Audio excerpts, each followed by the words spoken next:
Hello children, today we will discuss distributive determinants, each, every and all. Let's start with each and every.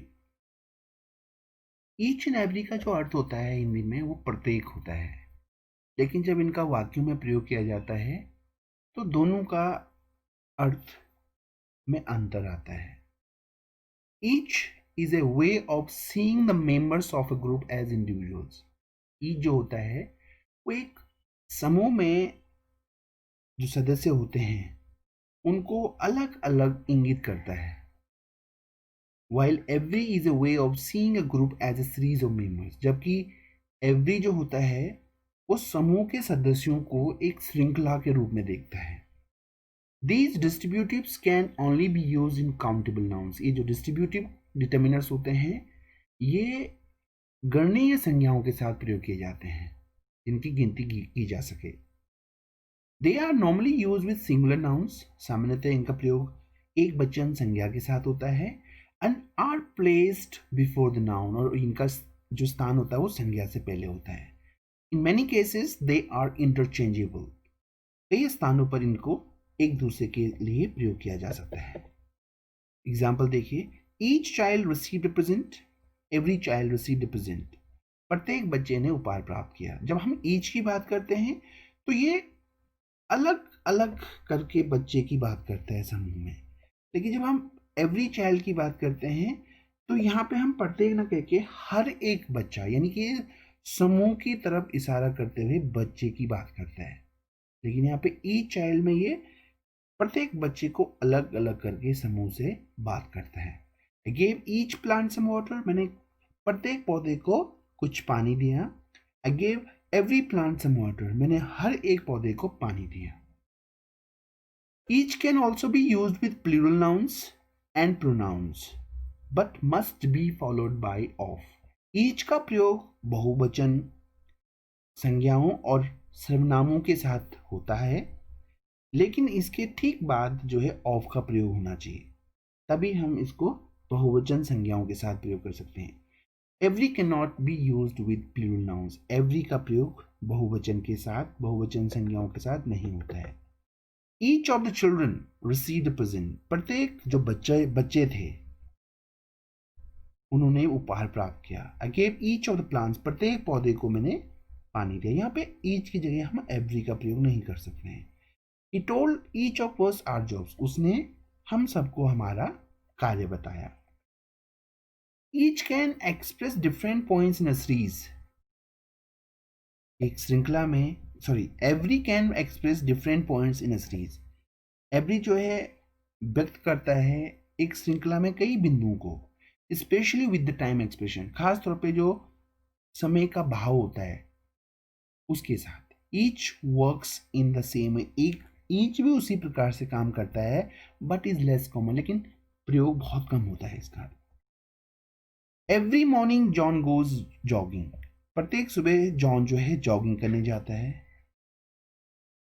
Jogging यानी आप walk कह सकते हैं उसे, यानी घूमने जाता है. This magazine is published every week. यह मैगजीन प्रत्येक सप्ताह प्रकाशित होती है. आप यहाँ पे ईच का प्रयोग भी कर सकते हैं, लेकिन ईच बहुत कम कॉमनली यूज होता है. I have my coffee here every day. यहाँ पे मेरी कॉफी हर दिन होती है. I go to visit my mother each week. I go visit my mother each week. प्रत्येक सप्ताह में अपनी माँ को मिलने जाता हूँ, लेकिन यहाँ पे एवरी का प्रयोग ज्यादा बेटर लगेगा. I go visit my mother every week.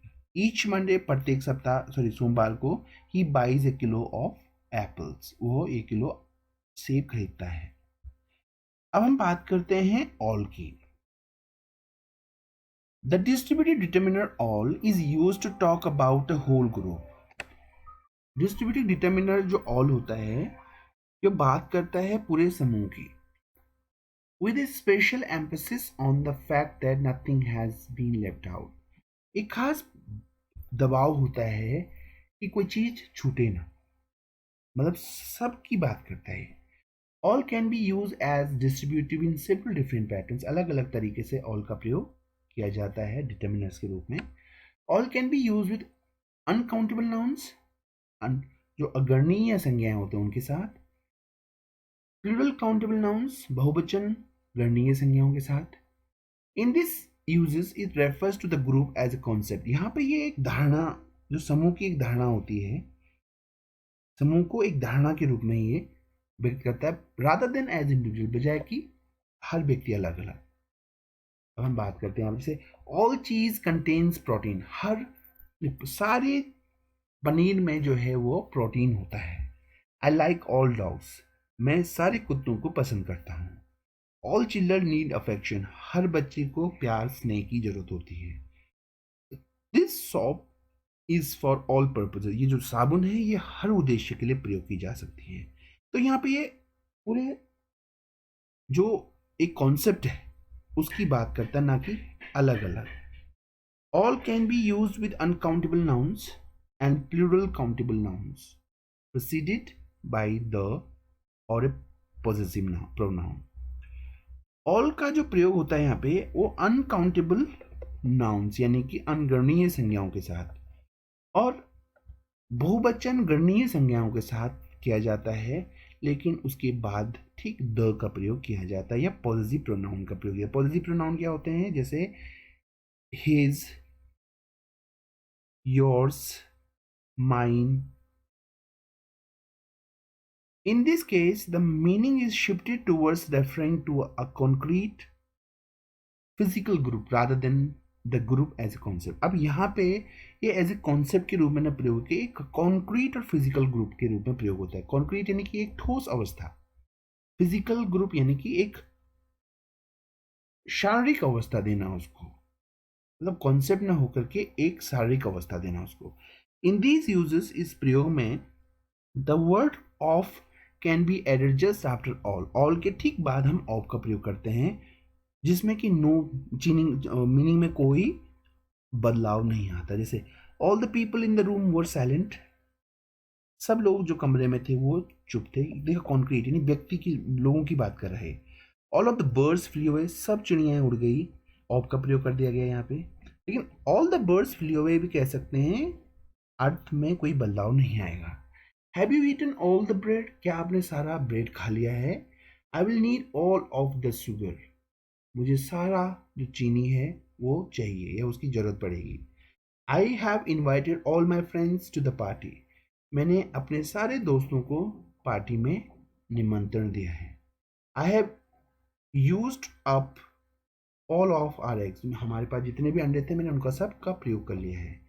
You wasted all your time. तुमने अपना सारा समय बर्बाद किया है। All can be use with plural pronouns. All का प्रयोग प्लूरल प्रोनाउंस के साथ भी किया जा सकता है, यानी कि बहुवचन सर्वनामों के साथ, लेकिन उसके ठीक बाद ऑफ का प्रयोग होता है। जैसे all of us are going. हम सब जा रहे हैं। इस कॉलर ऑल ऑफ यू। उसने आप सबको डांटा। Did you find all of them. क्या आपने उन सबको ढूंढा या पाया। All can be used in questions and exclamations with uncountable nouns preceded by this or that.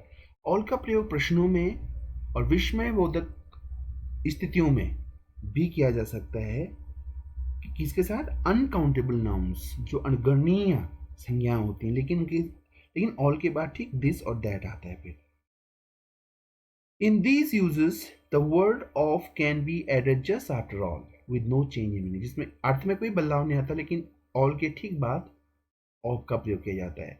जैसे who has left all this paper on my desk.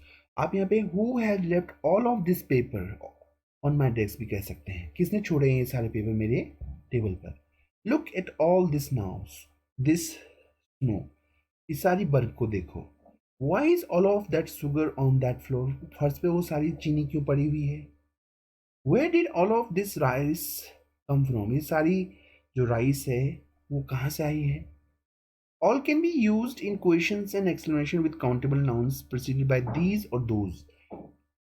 प्रश्नवाचक और विस्मयबोधक जो स्टेटमेंट होते हैं उनके साथ गणनीय संज्ञाओं के साथ भी प्रयोग किया जाता ऑल का, लेकिन उसके ठीक बाद दीज और दोज का प्रयोग होता है। Look at all those balloons. देखो उन सब बैलून्स को।